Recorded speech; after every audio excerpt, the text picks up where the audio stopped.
Assalamualaikum teman-teman, apa kabar semuanya? Hari ini kita mau mendengarkan kisah Nabi Musa alaihissalam. Mulai dari Nabi Musa dilahirkan sampai dengan Nabi Musa diasuh oleh Raja Fir'aun. Sebelumnya kita baca doa dulu ya teman-teman. Membaca doa sebelum belajar. Bismillahirrahmanirrahim. Rabbi zidni ilman warzuqni fahman. Ya Allah ya Tuhanku, tambahkanlah ilmuku dan berilah aku pemahaman yang baik. Amin. Selamat menonton teman-teman. Musa lahir di Mesir pada masa pemerintahan Fir'aun. Fir'aun adalah raja yang sangat sombong dan semena-mena terhadap rakyatnya. Bahkan dia mengaku sebagai Tuhan. Pada suatu hari, para peramal kepercayaan Fir'aun datang ke istana. Wahai Fir'aun, kami datang membawa kabar buruk untukmu. Cepat, katakan apa itu? Ramalan kami mengatakan bahwa tak lama lagi akan lahir seorang anak laki-laki dari Bani Israel yang kelak saat dewasa dia akan menjatuhkan kekuasaanmu. Apa maksud ucapan kalian?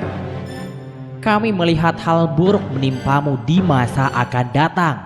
Sebaiknya kita bersiap-siap sebelum bayi laki-laki itu lahir. Fir'aun bersama para peramalnya mengadakan rapat. Muncul keputusan bahwa setiap wanita yang melahirkan bayi laki-laki pada tahun ini, maka bayinya harus dibunuh. Fir'aun telah menyiapkan algojo untuk membunuh para bayi laki-laki yang baru dilahirkan. Sementara itu, Ibu Musa sangat khawatir jika anak yang dikandungnya adalah bayi laki-laki. Tibalah hari yang dinanti-nantikan. Ternyata bayi yang dilahirkan Ibu Musa adalah bayi laki-laki. Perasaan Ibu Musa campur aduk antara senang dan sedih. Pada saat itu, ia mendapatkan ilham dari Allah. Seperti yang disebutkan dalam Al-Quran, surat Al-Qasas ayat 7. Dan kami ilhamkan kepada Ibu Musa, susuilah dia, dan apabila kamu khawatir terhadapnya, maka jatuhkanlah dia ke sungai Nil.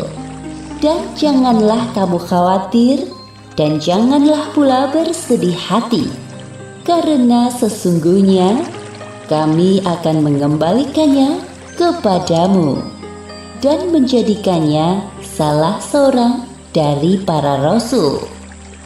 Ya Allah, hamba titipkan anak ini padamu.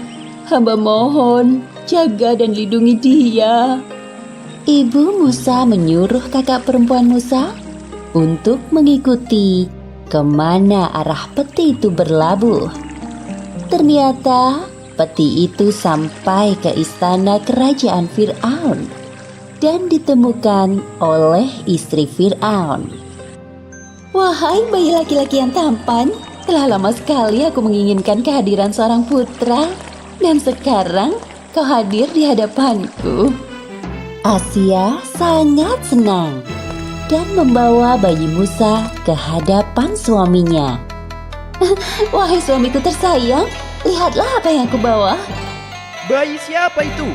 Bayi laki-laki ini ditemukan para dayang di sekitar istana. Aku mohon padamu, angkatlah dia menjadi anak kita. Kau tidak sedang bercanda bukan? Bayi laki-laki? Apakah kau lupa akan peraturan yang telah aku buat? Wahai suamiku, jangan kau bunuh bayi ini. Melihat bayi ini, hatiku sangat bahagia. Ia adalah penghibur bagi kita, wahai suamiku. Itu bagimu, namun tidak bagiku. Setelah perdebatan yang cukup panjang, akhirnya hati Fir'aun luluh juga saat melihat bayi Musa. Asia sangat senang dan segera mencari ibu susu untuk bayi Musa. Wahai ratu, bayi ini tidak mau menyusu kepada ibu susu manapun. Sepertinya kami harus mencari ke pelosok negeri ini. Oh, baiklah kalau begitu. Laporkanlah padaku jika kalian menemukan wanita itu. Katakan padanya, aku akan berikan hadiah yang sangat banyak. Mendengar kabar tersebut, kakak perempuan Musa menawarkan ibunya kepada dayang istana untuk menyusui bayi laki-laki itu. Ketika para dayang sampai di rumah ibu Musa, ternyata bayi laki-laki itu mau menyusu dengan lahap. Tidak ada yang tahu bahwa sebenarnya wanita ini adalah ibu kandung bayi laki-laki itu. Esoknya, ibu Musa pergi ke istana. Aku sangat berterima kasih kepadamu, wahai ibu. Terimalah segala pemberianku ini sebagai hadiah.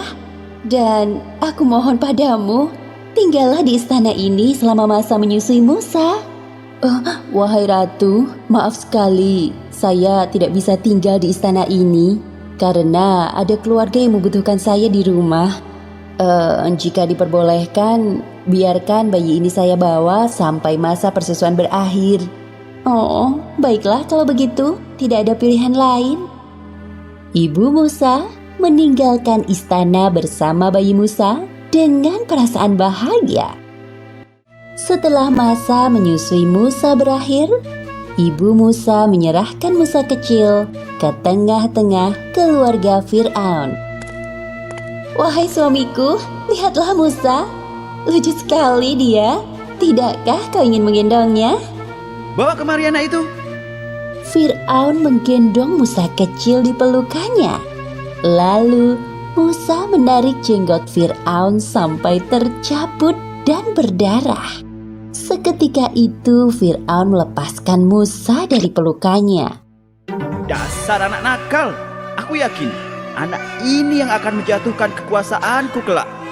Wahai pengawal, siapkan pedang yang tajam. Besok akan aku bunuh anak ini.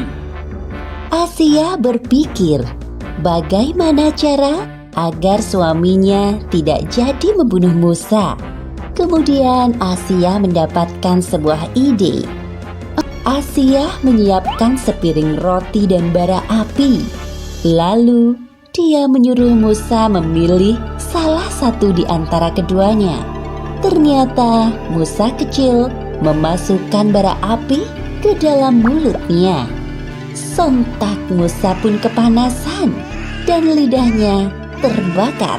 Perhatikanlah wahai suamiku, jikalau Musa yang sudah bisa berpikir, tentu dia akan memilih roti yang lezat itu. Tolong, urungkanlah niatmu untuk membunuhnya. Dari peristiwa itu, Fir'aun percaya bahwa Musa hanyalah anak-anak seperti pada umumnya. Lalu, Musa kecil diasuh keluarga Fir'aun sampai usianya beranjak dewasa. Pelajaran yang dapat kita ambil dari kisah ini diantaranya adalah: pertama, hendaknya kita selalu berprasangka baik kepada Allah karena Allah Subhanahu wa Ta'ala tidak akan pernah mengingkari janjinya. Dan kedua, Allah selalu melindungi hambanya dari kemungkaran yang ada di sekitar kita. Seperti peristiwa Musa kecil yang selamat dari kekejaman Fir'aun dengan memilih bara api dibandingkan roti. Wallahu a'lam bishawab. Alhamdulillah teman-teman, kita sudah selesai mendengarkan cerita tentang kisah Nabi Musa alaihissalam. Nah, sekarang kita baca doa penutup ya teman-teman. Bismillahirrahmanirrahim. Subhanakallahumma wa bihamdika asyhadu an la ilaha illa anta astaghfiruka wa atubu ilaika. Amin. Baik teman-teman, terima kasih ya. Sampai jumpa lagi. Assalamualaikum warahmatullahi wabarakatuh. Dadah.